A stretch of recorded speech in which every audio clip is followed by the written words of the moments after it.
আসসালামু আলাইকুম, কেমন আছেন সবাই? ইদানিং আপনারা ফেসবুকে দেখবেন একটা পোস্ট প্রচুর লাইক কামিয়ে নিচ্ছে। ইউটিউবের একটা ভিডিও অনেক লাইক কামিয়ে নিচ্ছে।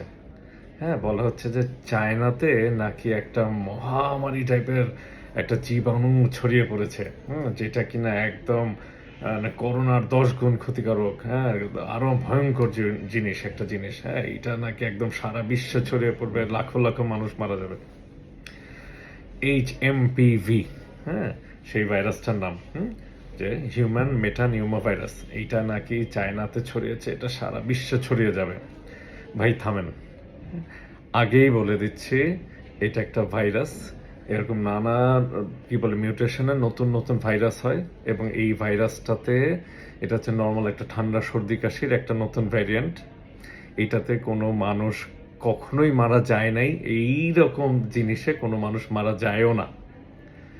অহেতুক আতঙ্কিত হবেন না এবং অন্যদের মাঝে আতঙ্ক ছড়াবেনও না। কেউ যদি বলে থাকে যে এইটা খুব মানে প্রাণঘাতী, মানুষ মেরে ফেলবে এরকম ভাইরাস, একদম ভুয়া। এই আতঙ্ক যারা ছড়ায় তাদের কথায় কান দেবেন না, প্লিজ। ওদের আর উৎসাহ দেবেন না। সবাই ভালো থাকেন। আসসালামু আলাইকুম।